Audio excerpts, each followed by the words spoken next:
Good morning.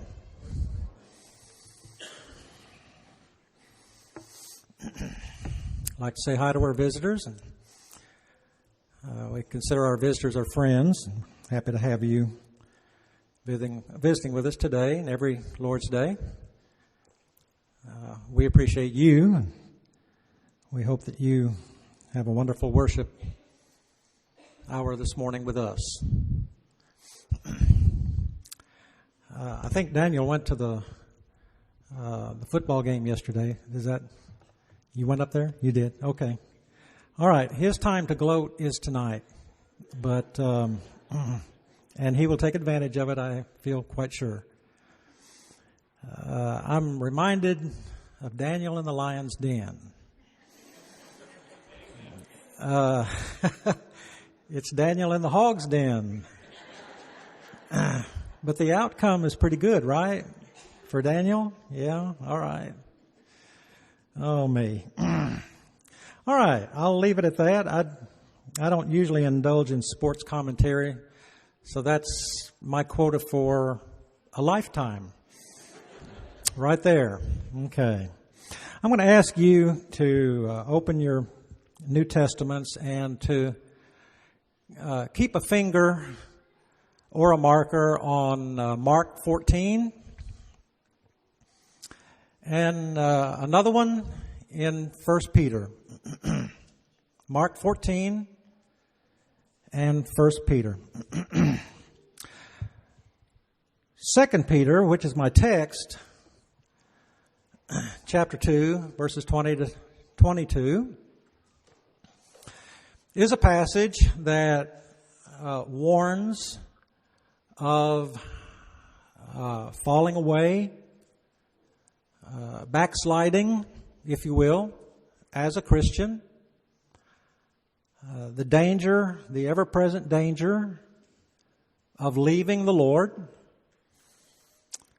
And this particular text is lodged in my memory as a child because I remember growing up, we had a preacher in my home congregation that I guess this was one of his favorite passages. He often quoted it, alluded to it at the end of a sermon.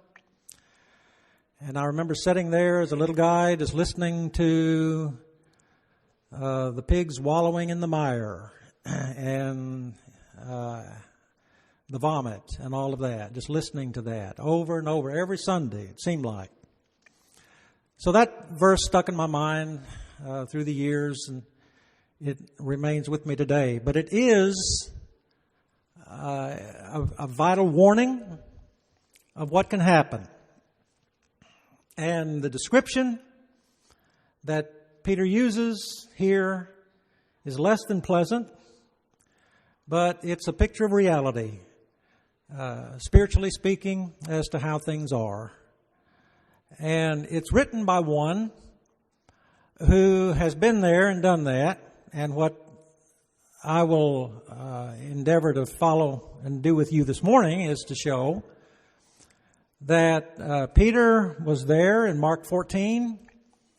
He went through, in terms of personal experience, the things that we will mention this morning, and the matters that we will note in terms of a warning to us of the present danger of turning our back on Jesus.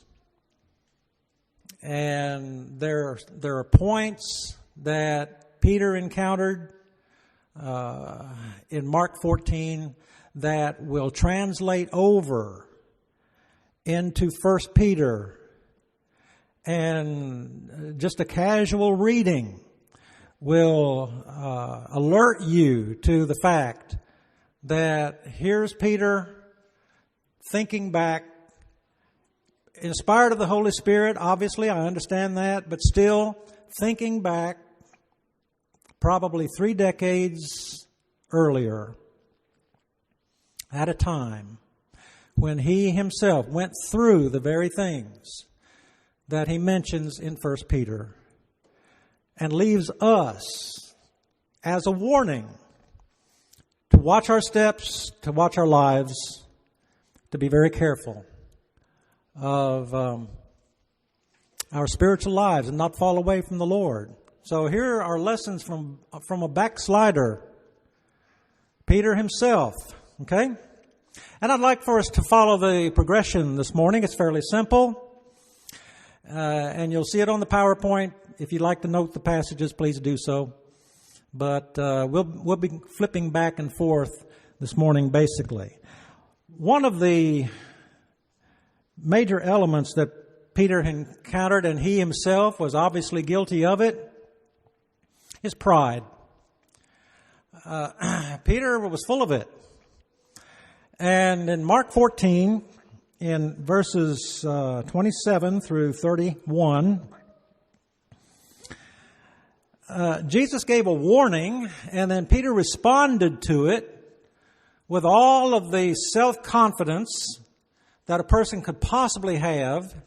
And I'm going to put the word pride there to suggest that this is what Peter was wrestling with. He wasn't wrestling at the time because he didn't know it, but he realized it later on.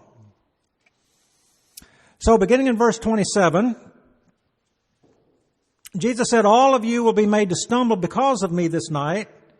For it is written, I will strike the shepherd and the sheep will be scattered. But after I have risen or been raised, I'll go before you to Galilee." But Peter said to him, "Even if all are made to stumble, I will not be."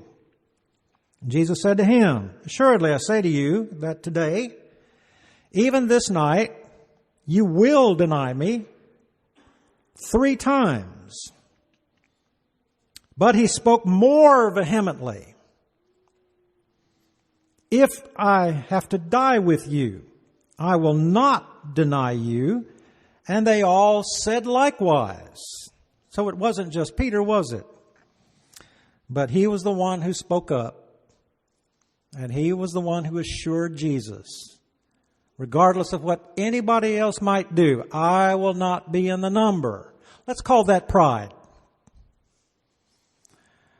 And he exhibits it with his typical full force. Is pride a possible element involved in a person's backsliding? Obviously, as we watch here in Mark 14, it plays out in Peter's life in a very obvious way. So let's just begin with this thought. Pride is part of backsliding. And then let's flip over here to 1 Peter. The 5th chapter will come toward the end of the book. And I begin with verse 5. Here's Peter writing 25, 30 years later.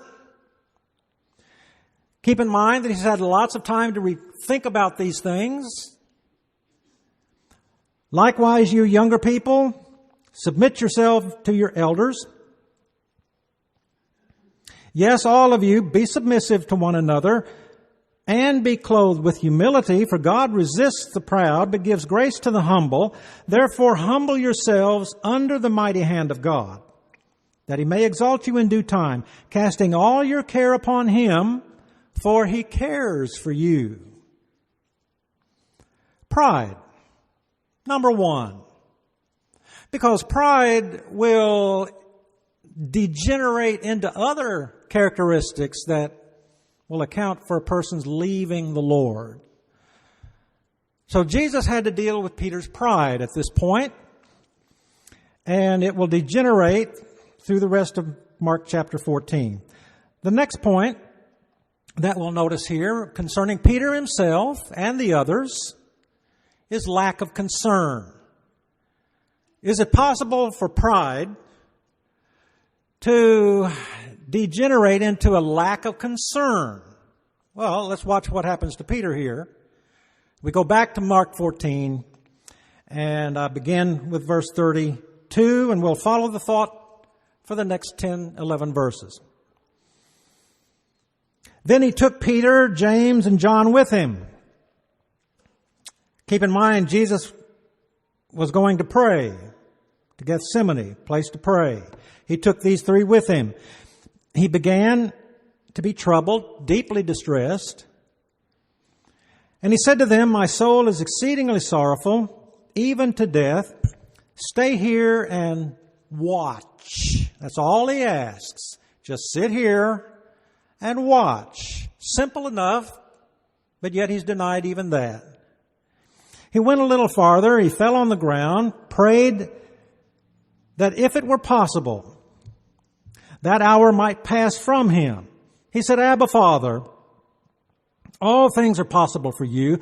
Take this cup away from me. Nevertheless, not what I will, but what you will. Then he came and found them, that is, the three sleeping. And he said to Peter, Simon, are you sleeping? Could you not watch just 1 hour? That's all. Watch and pray lest you enter into temptation. And the spirit truly is willing or ready, but the flesh is weak. And again, he went away and prayed, spoke the same words. And when he had returned, he found them sleeping again. For their eyes were heavy, and they did not know how to answer or what to answer him. Then he came the third time, and he said to them, are you still sleeping, resting? That's enough. The hour has come. Behold, the Son of Man is being betrayed into the hands of sinners. Rise up, let us go. See, my betrayer is at hand. And I read these verses to underscore the point of lack of concern. Because Peter, James, and John, though they were the selected three, to go with Jesus, and all he asked was, would you just stay here and watch? Just keep your eyes open. Keep an eye out on things. I'll be right back. And that was enough, or that little was denied the Lord. And then he addresses Peter. Peter, could you not, just for a little bit, have stayed awake, fought off sleep, watched with me? And 3 times the Lord goes through this with Peter. Lack of concern. All right, you start with pride. And pride works on other elements of your character. And there's lack of concern. You really don't care. You're sleeping spiritually. You're dozing. You're not attentive to things. There's lack of concern. All right, there's the spiritual progression. I think we can easily see how that plays out. And then we go over here again to 1 Peter. And I'm still in chapter 5. Let's take a look at verses 8 and 9 as Peter's commentary on what happened back here in Mark 14.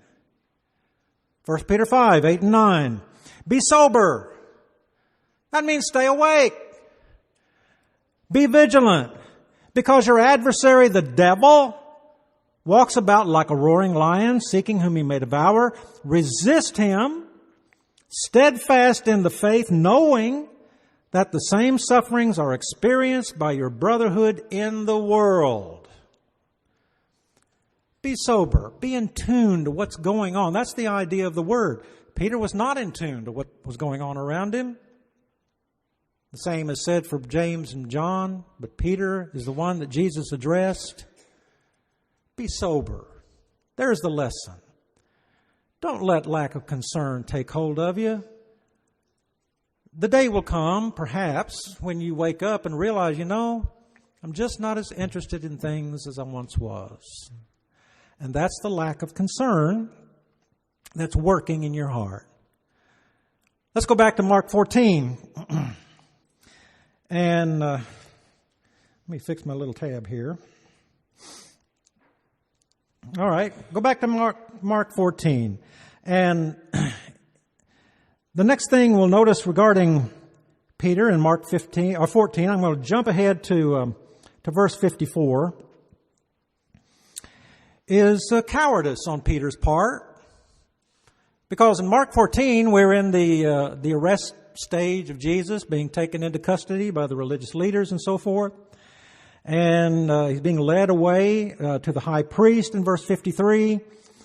And with him were assembled all the chief priests and the elders and the scribes. And so there's an august company here. And where are the others? Where are the disciples? Well, Jesus said, they would flee, and they did. You smite the shepherd, and the sheep will run, and they did. But here comes Peter back. And Peter's hanging around in verse 54, but Peter followed him at a distance right into the courtyard of the high priest, and he sat with the servants and warmed himself at the fire. So there's Peter at a distance, okay? Why? Is it okay to use the word cowardice here?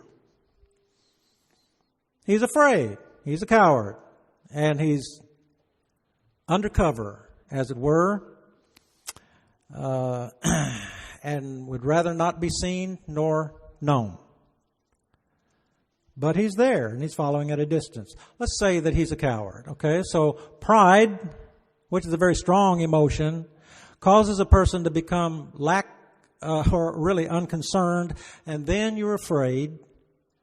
You're afraid to be around people. You're afraid to let your weakness be seen or to be known because they'll think badly of you. And here's Peter following at a distance because he's afraid. Now, I take you back to 1 Peter, and let's look at chapter 4 and verse 16, where Peter's talking about suffering. He talks about suffering in all of its nuances and in all of its characteristics, but he comes down to verse 16 regarding a Christian. If anyone suffers as a Christian, let him not be a coward. Let him not be ashamed, but rather glorify God on this behalf. Peter, who once was a coward, tells you not to be a coward. He's gone through the experience, and he's able to preach to you about it, you see. Because cowardice will come to us all. And then let's go back to Mark 14. And here's another thought.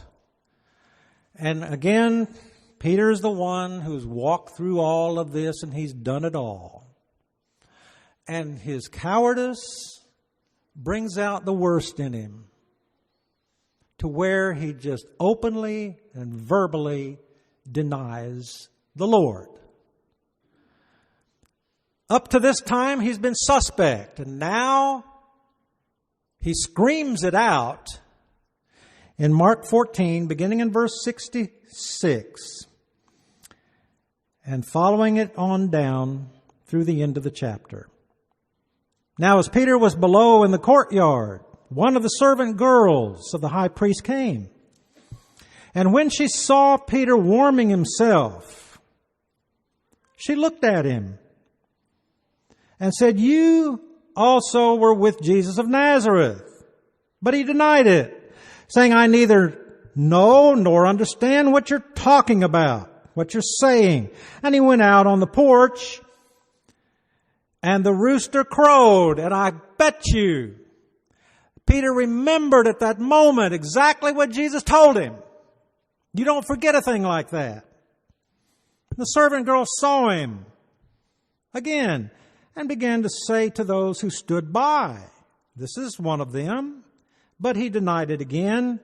And a little later, those who stood by said to Peter again, "Surely you are one of them, for you're a Galilean. Your speech shows it." But he began to curse and swear, "I do not know this man of whom you speak." Pause for just a moment. When we read that Peter began to curse and swear, we think he had a cussing fit. No. What he did was this, or something akin to it. He cursed. He said, "May God strike me dead." That's the curse. "If I know him." And so there's the swearing.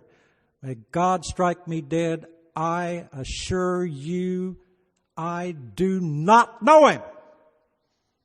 I swear I don't know him." He cursed. "May God strike me dead."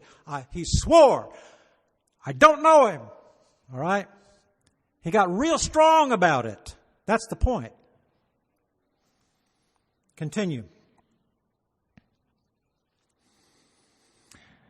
And a second time the rooster crowed.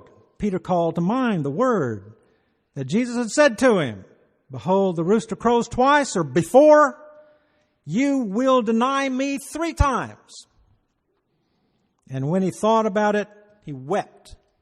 Make a grown man cry. This is strong stuff. Peter denied him. He said he wouldn't do it. No, he would never do it, but he did it. Jesus said he would, and he did. He denied the Lord. You wouldn't think that of Peter. You expect better things of him. And yet all men have feet of clay, do they not? Let's go back to 1 Peter. And I take you to chapter 3, and I begin with verse 13. And Peter leaves us with this thought. And who is he who will harm you if you become followers of what is good? But even if you should suffer for righteousness' sake, you're blessed. And do not be afraid of their threats, nor be troubled, but sanctify the Lord God in your hearts and be ready always to give a defense or an answer to everyone who asks you a reason of the hope that is in you with meekness and fear, having a good conscience, that when they defame you as evildoers, those who revile your good conduct in Christ may be ashamed. For it is better, if it is the will of God, to suffer for good than for doing evil. And Peter knew that by personal experience. And he tells you what it's about. Now, can we learn anything from Peter? Well, of course we can. Can we learn anything from somebody who has been there and by personal experience knows what he's talking about, and later on incorporates into what he teaches in his inspired letters the saddest events of his life? And he gives you a warning about your spiritual life. Don't begin the process of becoming a backslider. And that process is fairly easily identifiable with regard to your pride. And that pride causes lack of concern. And your lack of concern saps all of your courage. And when that's gone, then there's nothing left for you to do but to absolutely deny what you've been taught all of your life, what you know is right, what in your heart of hearts you understand, and build your life around. And yet the time has come when you don't care anymore. That's a sad picture. And for that reason, he explains it the way that he does in 2 Peter 2, verses 20 through 22, of the pig wallowing in the mire and the dog returning to his own vomit. Again, you go back to that. It's nasty. It's disgusting. And yet that's what it is, spiritually speaking. Lessons from a backslider. Can we learn from that? I hope we can. And I leave these lessons with you. Peter wrote in his letters, in his epistles to people who knew the Lord, who had obeyed the Lord, who were Christians in fact. And yet, because of the times, the day and the times in which they lived, they were suffering. And here was the warning for them. Don't do what I've done. Learn. Stay the course. Don't turn back. And I leave these words with you.